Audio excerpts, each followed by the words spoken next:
Hello world. Hey guys, welcome back to my channel. So I wasn't gonna record today, but something big is going on.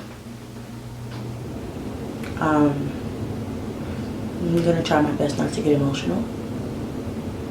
I'm a G. I'm gonna suck that shit up. But it is Monday, Martin Luther King Jr. Day, and tomorrow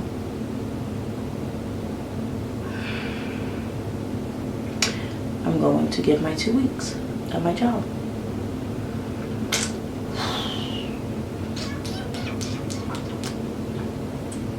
And I wanted to wait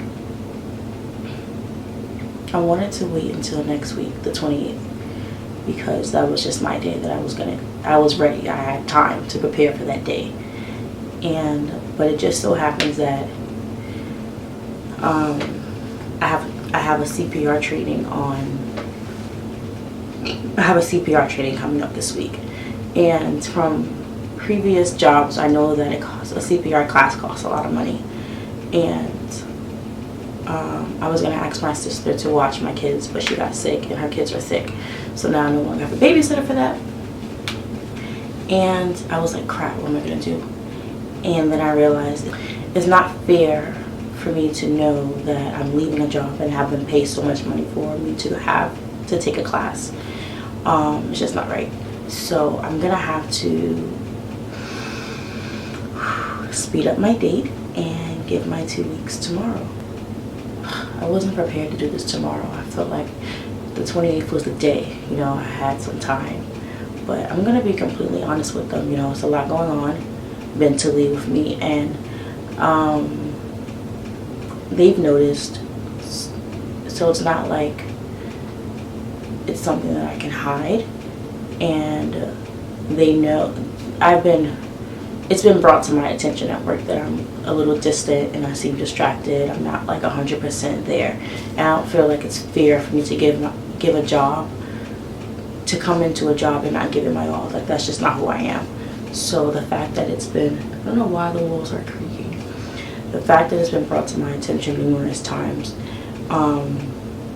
just shows that everything that I'm feeling is affecting my performance at work, and I can't hide it. And it's mainly because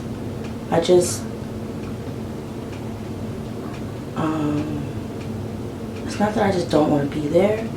I want to be somewhere else, and that's where I can grow creatively.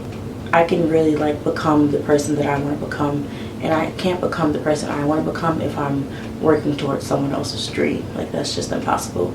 And it's weighing on me so much because this is so terrifying. I think that this is the scariest thing that I've ever done. To go ahead and say, you know what, I'm gonna quit my job and go full force into something that I'm passionate about, which is of course my channel. I love it, and I feel so guilty because when I stay up all night to do a video and it comes out, but then that next morning I'm exhausted and I'm like falling asleep at work. I'm not 100% there. I want to check my phone so I can check the views and check the comments and respond to you guys. And then when I don't, so it's like if I post a video, it's like I'm thriving as far as like my channel goes, but then I'm not thriving at work.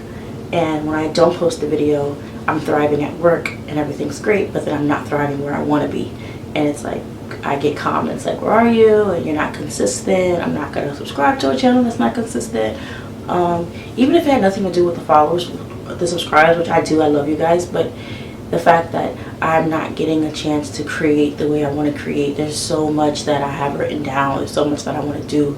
And YouTube is such a great outlet to be able to show your creativity and to just pour your soul into the world. And when I'm not doing that, I'm miserable. When I'm not creating, and Beyonce said it best. I have to find the quote. She said it best, that she took my soul when she said this. because, you know, she said exactly how I felt. She said it after she had the babies and she had an interview. I'm not alive unless I'm creating something. I'm not happy if I'm not creating. If I'm not dreaming, if I'm not creating a dream and making it into something real, I'm not happy.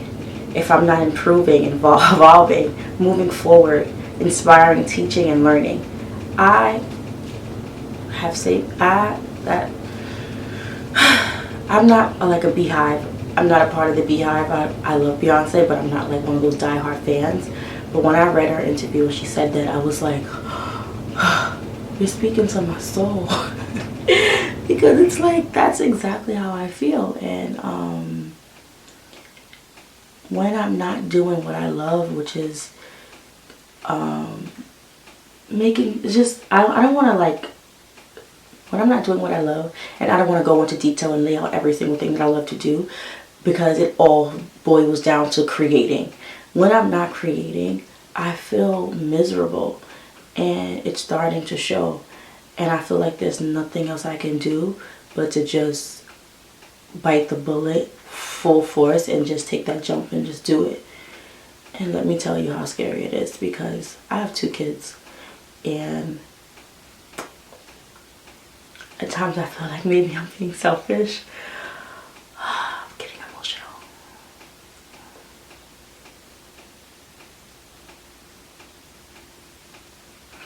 I feel like maybe I'm being selfish to my girls by quitting my job. But I know that I can be successful. And I know that there is something greater for me than what I have now.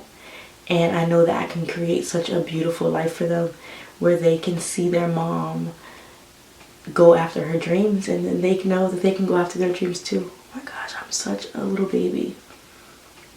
Such a baby. It's just so scary. Oh my gosh. It's so scary because there's always a chance of failure. Oh my gosh. And everyone that I've spoken to that's in my circle has told me, like, you need to quit. It's so crazy. Like, even my mom, who's like a complete realist, like, she's like, she needs to see numbers, she needs to see steps, she needs to know the beginning, the middle, and the end. And she's even said, you know, I mean, she told me to go back to school, which is, you know, it's just great advice, because if I would go back to school, I would go back to school as far as business, so I can learn the business side of what I want to achieve. So even she said, you know, you quit. Not in those words, but, you know, she agreed, and she didn't shut me down the way I thought she would. My sister, I wanted to tell my sister, and she was like, I was gonna have a talk with you and let you know you need to leave that job. And I love working with kids. I love my kids. They're crazy. They're really crazy, but I love them, and I'm gonna miss them. But what I have to realize is, that I can't stay at a job because I love my kids, because they're going to eventually move to another class and another class, and I'm going to get new kids. So it's not like I'm moving with these children and I'm going through elementary and middle school and high school with them. Like, these kids are going to eventually be gone, and they're going to achieve their dreams, and I'm still going to be there. Like, that just wouldn't be fair. And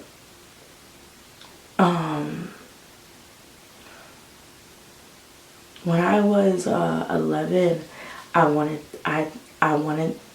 was like, I'm gonna be a director. I'm gonna be a film director. I love film. I love everything about film. And my grandma went out and she bought me a video camera, and I recorded every single thing. Every person in my family, they were like, get this camera out of my face. I didn't go anywhere without my camera. When I look back on like the footage, it's so many things, like me like this talking in front of the camera. So it's so crazy that years later, that over 10 years later, there's things like YouTube where I'm doing the exact same thing. So that just goes to show that I need to be pushing this dream harder. I need to push it. I haven't even pushed it at all. I need to push it now. And clearly I don't know if my grandma seen something, or if she just was a grandma that buys things, you know, how grandmas, they just buy you whatever you want. But the passion that I have the passion I have for developing a love for something it starts early, and you know right away. And there's things that children say that they like and that they want to do, but then it's just a phase. But it wasn't a phase for me, and it's still something I dream of. And the fact that Sarai, when I was pregnant with Sarai, I said, if this baby doesn't love film the way I love film, then she's not my child. And the fact that she's been talking about being an actress since she was 4, and she's about to be 6 now, and she wants to model. She talks about it every day, and it's not like she just talks about, oh, I want to be an actress. She asks me so many questions. Her mind wants to know more. She wants to know behind the scenes. She wants to know about auditioning. She wants to know about scripts. She wants to know about the set. She asks so many questions, the questions that I used to be curious about when I was younger. And she's younger than me she's younger than I was when I started developing like the love for film. So I can't ignore it, and I would feel like I didn't do her justice. I would feel like I failed her as a mom if I didn't try to at least see where this goes and see what she wants. If I didn't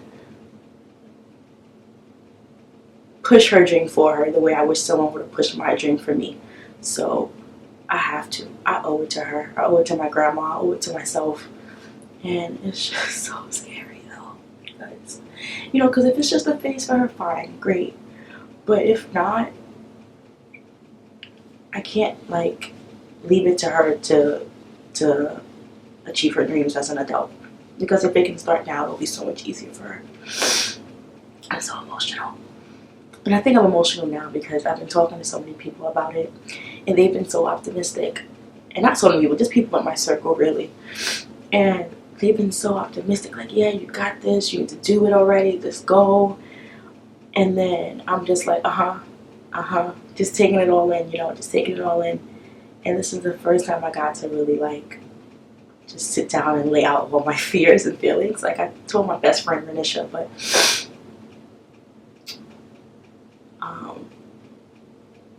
I don't know. I guess it's something about being alone where you start to get emotional. Because I'm just I'm so scared. It's so scary. Well, tomorrow's the day that I'm going to do it. And I will be a full-time entrepreneur. And I'll be able to vlog and upload as much as I want with nothing interfering. I can give Sarai's future career all my attention. I can give Sophia all my attention. I hate the fact that she's gone for me all day long while I'm watching someone else's kids. I hate it so much. She's gone 8 hours a day and I don't get to see her all day. I only get to really spend time with her on the weekends. I hate it so much. Even Sarai. But Sarai's in school, so I can't really help that. But still.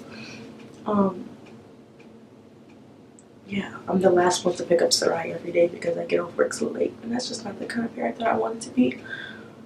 Alright, I'm not gonna get on here and cry my eyes out anymore. I'm done. I'll be back with the end result, I guess, of how it turned out.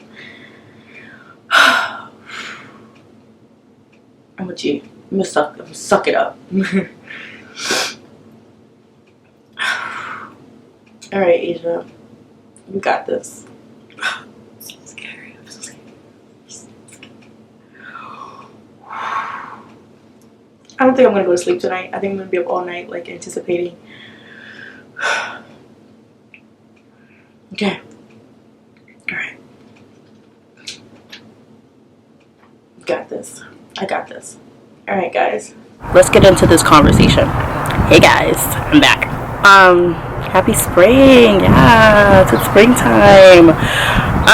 First things first is I'm finally free from my job. I don't want to say free, but I'm no longer there, and I said I would come back with an update. So here's an update.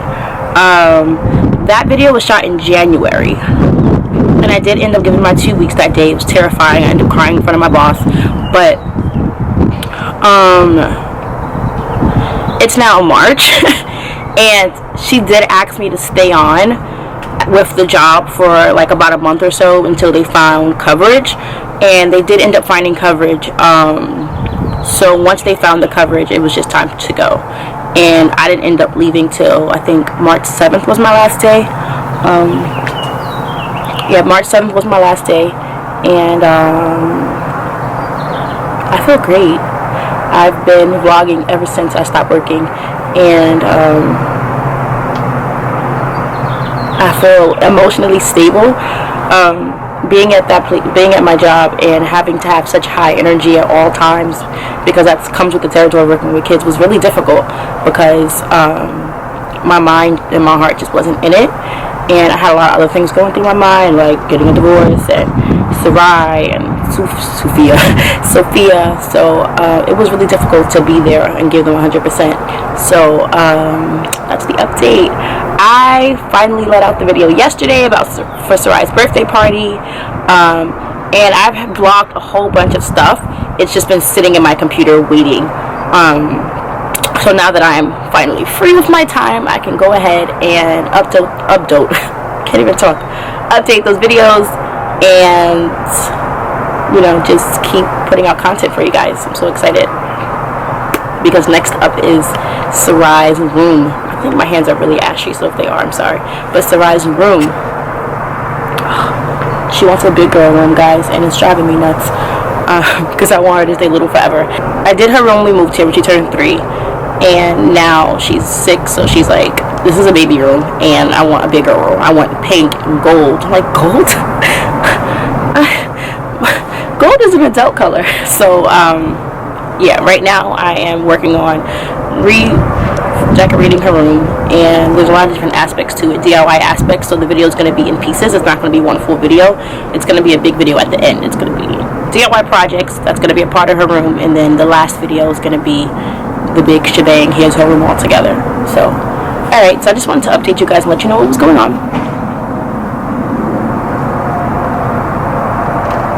Sophia's asleep.